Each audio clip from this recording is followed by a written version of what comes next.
बड़े सिर्फ नाम के हैं। रोहन और कनक दोनों कहने को संजना के देवर और ननद थे, लेकिन मम्मी पापा के चले जाने के बाद उनकी भाभी संजना और बड़े भाई नवीन ने उन्हें सगे माँ बाप से बढ़कर प्यार किया। वो दोनों उनकी जिम्मेदारी अच्छे से निभा सके, इसलिए उन्होंने कभी खुद के बच्चे के बारे में भी नहीं सोचा। बस उन्होंने उन दोनों को ही अपनी संतान मानकर उनकी हर ख्वाहिश को पूरा किया। क्या बात है, बड़ी देर से देख रही हूँ, इस तरह गुमसुम क्यों बैठी है? मन में कोई बात है तो मुझे बता। वो भाभी, कॉलेज की पढ़ाई ना बहुत मुश्किल हो गई है। मैं सोच रही थी कि कोचिंग में एडमिशन ले लूं। अरे तो ले लेना, इसमें इतना क्या सोच रही है? भाभी, कोचिंग की फ़ीस ना बहुत ज़्यादा है, पर मंथ 5,000। इसलिए सोच रही हूँ कि रहने दूँ। अरे तुझे किसने बोला पैसों के बारे में सोचने को? हाँ, तेरे भैया भाभी है ना अभी सब संभालने के लिए। मैं तुझे फीस दे दूंगी, तू कोचिंग में एडमिशन ले ले। थैंक यू सो मच भाभी। पता है, आपके और भैया की वजह से मुझे और रोहन को कभी मम्मी पापा की कमी महसूस नहीं होती। आप दोनों हमें बिल्कुल उनकी तरह ही प्यार करते हो। हाँ तो क्यों नहीं करेंगे, तुम दोनों हमारे लिए हमारे बच्चों जैसे ही तो हो। कनक कॉलेज चली जाती है और रात को खाने की टेबल पर। क्या बात है भाई रोहन, तुझे आधे घंटे से देख रहा हूँ, कभी इधर से उधर जा रहा है, फिर उधर से इधर आ रहा है। क्या चल रहा है तेरे दिमाग में? पक्का इसे कुछ चाहिए, लेकिन बोल नहीं रहा है। अरे बता दे अपने भैया को जो भी चाहिए, इतना परेशान होने की जरूरत नहीं है। भाभी, अब बिना बोले सब कुछ कैसे समझ जाती हो? इतने इतने से थे जब इस घर में मैं आई थी। तुम दोनों की हर छोटी छोटी हरकत का पता है मुझे। जब गुस्से में होता है तो कैसे तेरे गाल लाल हो जाते हैं, और जब कुछ चाहिए होता है तो कैसे पूरे घर में चक्कर काटने लगता है।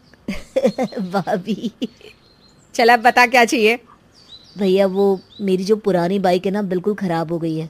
थोड़ी दूर चलाता हूँ फिर अपने आप बंद हो जाती है। कितनी बार तो कॉलेज से धक्का मार कर घर तक लाना पड़ता है मुझे।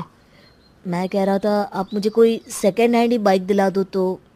अरे तो इस बात को कहने के लिए तू इतना हिचक क्यों रहा है? मेरे छोटे को बाइक चाहिए तो दिला देंगे, कौन सी बड़ी बात है। और सेकंड हैंड क्यों भाई, नहीं दिलाएंगे। थैंक यू भैया। दोनों भाई बहन अपने भैया भाभी से जो भी मांगते वो हमेशा उन दोनों को उससे बेहतर देने की कोशिश करते। रोहन और कनक भी अपने भैया भाभी की हर बात मानते थे, उनकी रिस्पेक्ट को वो सबसे ऊपर रखते थे। ऐसे ही समय बीतता है और रोहन के भैया भाभी ने उसकी शादी उसकी गर्लफ्रेंड खुशी से करवा दी। रोहन, चलो ना आज कहीं बाहर घूमने चलते हैं। जब से हनीमून से आए हैं तब से तुम एक बार भी मुझे बाहर लेकर नहीं गए। चलो ना, आज हम दोनों लंच डेट पर उसी रेस्टोरेंट पे चलते हैं जहाँ शादी से पहले छुप छुप के मिलते थे। तुम्हारा कहा भी मैं कभी टाल सकता हूँ क्या? तुम्हारा जहाँ भी जाने का मन है मैं तुम्हें वहाँ ले चलूँगा जाने मन। अच्छा तो ठीक है, मैं जल्दी से रेडी हो जाती हूँ, तब तक तुम भी अपने कपड़े चेंज कर लो। दोनों बाहर जाने के लिए तैयार हो रहे थे कि तभी नवीन रोहन को आवाज लगाता है। रोहन कहाँ है, एक बार जरा यहाँ तो आ। आया भैया। रोहन हॉल में आता है। जी भैया कहिए। अरे रोहन, तुम्हें वो मिस्टर शेट्टी याद है जिनके साथ हमने पिछले साल मीटिंग की थी? ऑर्डर हाथ में आते आते रह गया था। इस बार उन्होंने बहुत बड़ा ऑफर दिया है। मुझे अभी मिस्टर ओबेरॉय के साथ एक इम्पॉर्टेंट मीटिंग में जाना है, वरना मैं ये सब कुछ हैंडल कर लेता। अगर तुम फ्री हो तो तुम मीटिंग के लिए चले जाओ। हाँ भैया, मैं तो फ्री ही हूँ, आप चिंता मत कीजिए। मिस्टर शेट्टी के साथ मैं मीटिंग कर लूँगा। चलो ठीक है, फिर मैं चलता हूँ। नवीन के जाने के बाद रोहन वापस अपने कमरे में आता है तो खुशी उसके सामने गुब्बारे जैसा मुंह फुलाकर खड़ी थी। अरे क्या हो गया तुम्हें, यूँ इस तरह गुब्बारे जैसा मुंह फुलाकर क्यों खड़ी हो? अब ये भी मैं तुम्हें बताऊं, क्या जरूरत थी मीटिंग के लिए हाँ बोलने की? भैया को बोल सकते थे ना कि मैं अभी खुशी के साथ लंच डेट पर जा रहा हूँ। मीटिंग पोस्टपोन भी तो हो सकती थी। अरे खुशी, ये कैसी बात कर रही हो तुम? क्लाइंट के साथ ऐसा नहीं कर सकते। वैसे भी भैया पिछले साल से उस क्लाइंट के लिए बहुत मेहनत कर रहे हैं। फाइनली उनके साथ मीटिंग करने का मौका मिल रहा है तो ऐसा तो नहीं कर सकते। सारा का सारा मूड खराब कर दिया। काम तुम्हारे भैया का और मीटिंग में जाओ तुम। वो क्लाइंट इतना ही इंपॉर्टेंट है उनके लिए तो खुद क्यों नहीं चले गए वो मीटिंग में? खुशी, ये तुम भैया के बारे में किस तरह से बात कर रही हो? वो मेरे लिए मेरे भैया नहीं बल्कि मेरे पिता समान है। बचपन से उन्होंने मुझे अपने बच्चे की तरह पाला है, तो क्या मैं उनके लिए उनका ये छोटा सा काम भी नहीं कर सकता? ठीक है तो करो फिर। खुशी जरा यहाँ आना, तो खाना बनाने में मेरी मदद कर दो। आ रही हूँ दीदी। कहाँ बाहर जाकर मजे से लंच करने वाली थी और अब घर में रुककर इनके साथ खाना बनवाओ। खुशी मुंह बनाकर किचन में चली जाती है। बोलिए दीदी। सुनो खुशी, परसों नहाते हुए ना मेरे कान में ज़रा पानी चला गया था, तब से कान बहुत दर्द कर रहा है। तुम सबके लिए खाना बना लो ना। ये दोनों भाई जब भी किसी मीटिंग में जाते हैं तो बाहर ज़्यादा कुछ खाते पीते नहीं है, मीटिंग से आते ही खाना मांगेंगे। तो तुम मटर पनीर की सब्जी बना लेना, और सुनो ये दूध रखा है ना, इसको फाड़ कर इसका पनीर बना लेना। दोनों भाई बाहर का पनीर खाते ही नहीं है, पेट में दिक्कत हो जाती है ना। ठीक है दीदी। खुशी को समझाकर संजना डॉक्टर के पास चली जाती है। अलग ही ड्रामे इन सब के। अरे भाई, पूरी दुनिया दुकान से पनीर ला कर ही खाती है, इन्हें घर में अलग तामझाम करने के अलग ही शौक लगे हुए हैं। मैं नहीं फाड़ने वाली इस दूध से कोई पनीर वनीर। जब दुकान पर इतनी आसानी से पनीर मिल जाता है तो खामखा मैं इतनी मेहनत क्यों करूं। खुशी दूध के पतीले को फ्रिज में रख देती है और सामने वाली दुकान से पनीर लाकर उसकी सब्जी बना देती है। शाम को सभी घर आते हैं। अरे भाभी, जल्दी से खाना लगा दो, बहुत भूख लगी है। लगवा रही हूँ भाई, लगवा रही हूँ। वैसे भी आज सारा खाना तेरी खुशी ने बनाया है, तो आज तो खाने में तुझे अलग ही स्वाद आने वाला है। खुशी सबके लिए खाना सर्व करती है, लेकिन दोनों भाई जैसे ही खाना खाते हैं तो पनीर का टेस्ट कुछ अलग लगता है।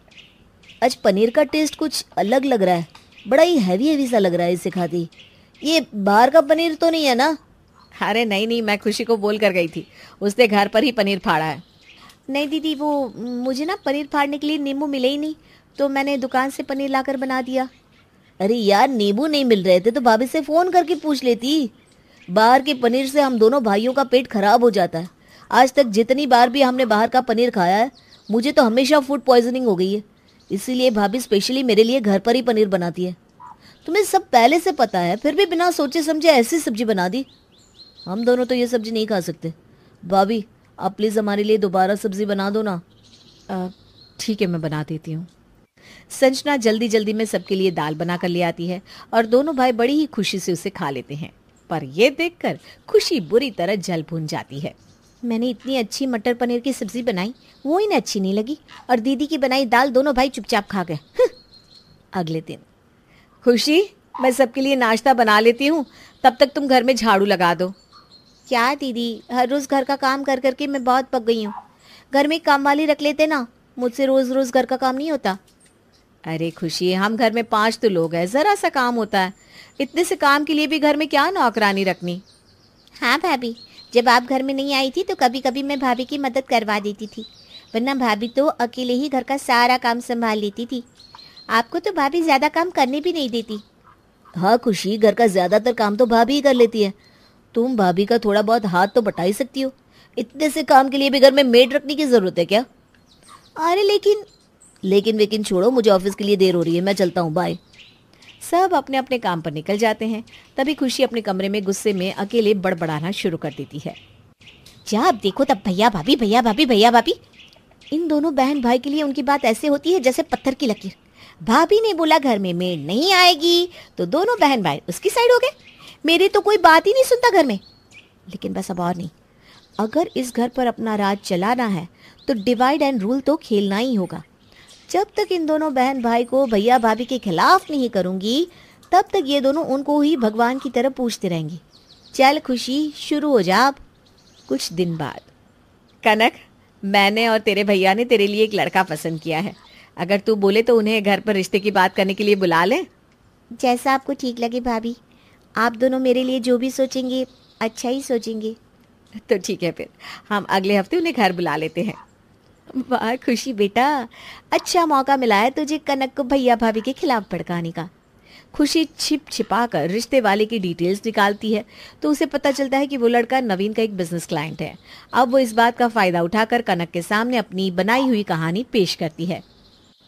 क्या बात है भाभी, आप इस तरह दबे पाँव मुझे अपने कमरे में क्यों लेकर आई? अरे बात ही कुछ ऐसी है कनक, समझ में नहीं आ रहा तुझे कैसे बताऊं। मुझे तो यकीन नहीं हो रहा कि भैया भाभी तुम्हारे साथ ऐसा कर सकते हैं। देखिए भाभी, प्लीज़ मुझे डराइए मत। क्या नहीं कर सकते भैया भाभी मेरे साथ? क्या हुआ है? अरे कनक, जो लड़का इस हफ्ते तुम्हें देखने आने वाला है ना, दरअसल वो नवीन भैया का बिजनेस क्लाइंट है।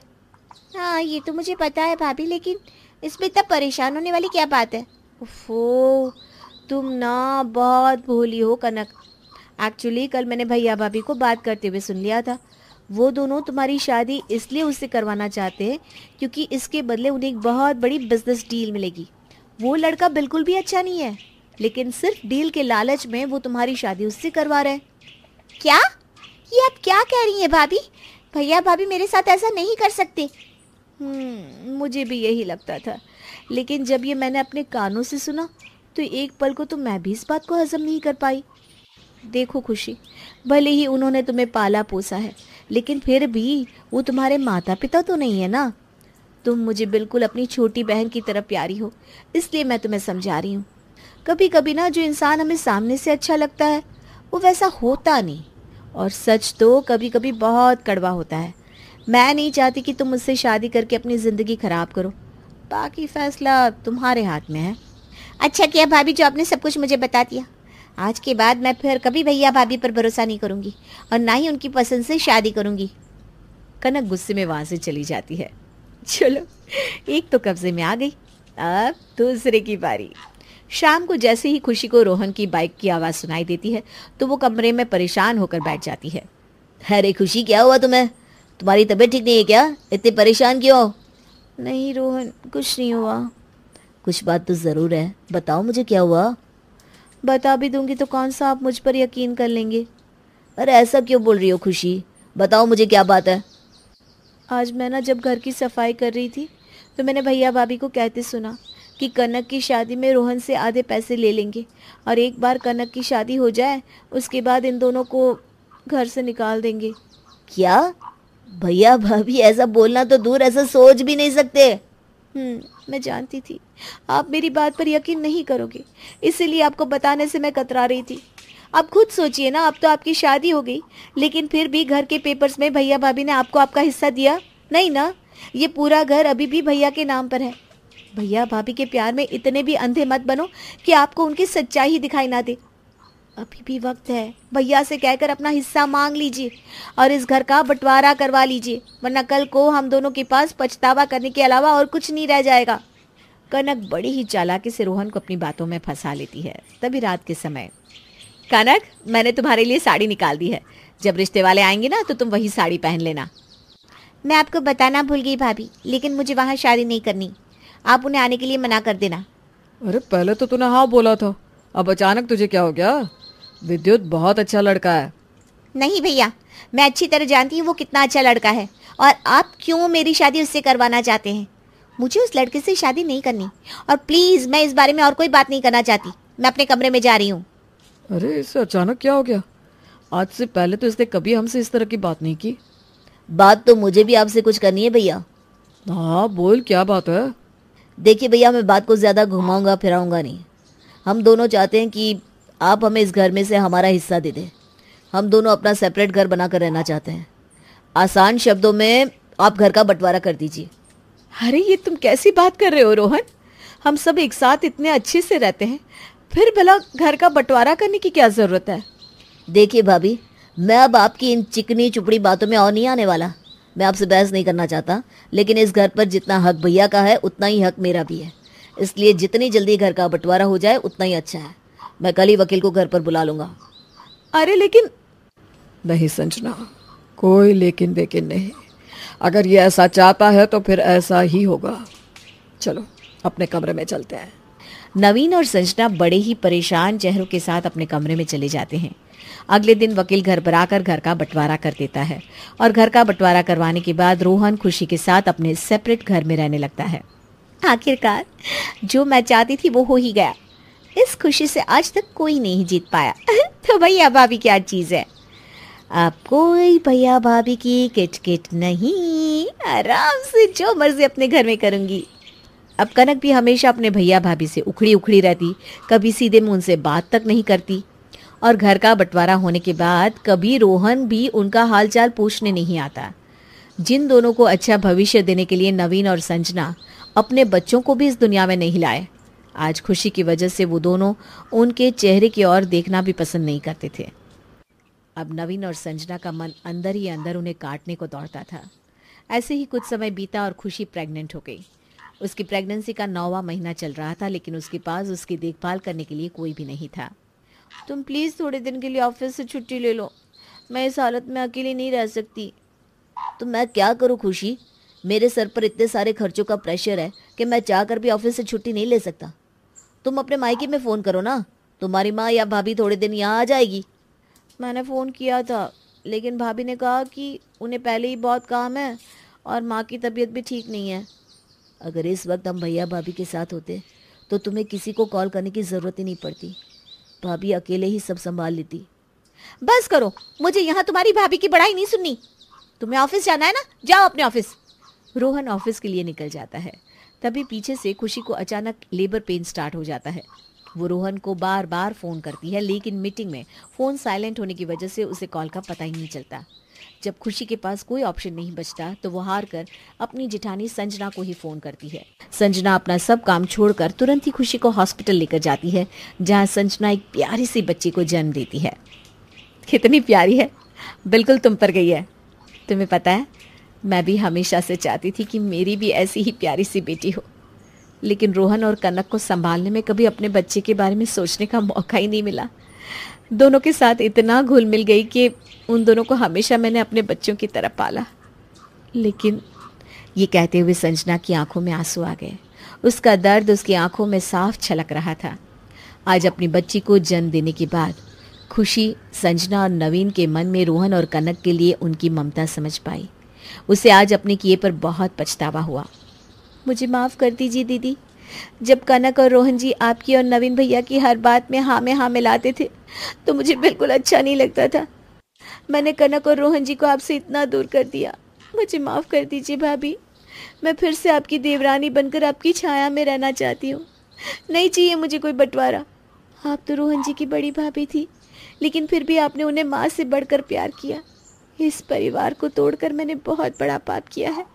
आज मुझे अपने पाप का प्रायश्चित करने का एक मौका मिला है। मैं इस मौके को नहीं गंवा सकती।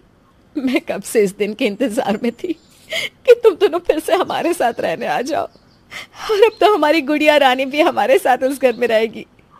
रोहन आता ही होगा, तुम उसके साथ गुड़िया को लेकर घर आना। तब तक मैं घर जाकर तुम्हारे स्वागत की तैयारी करती हूँ। अंत में खुशी को अपनी गलती का एहसास हो ही जाता है और वो सभी के सामने सब कुछ सच सच कबूल करके सबसे माफ़ी भी मांग लेती है, और फिर से उनका पूरा परिवार उसी तरह प्यार से मिलजुल कर एक साथ रहने लगता है।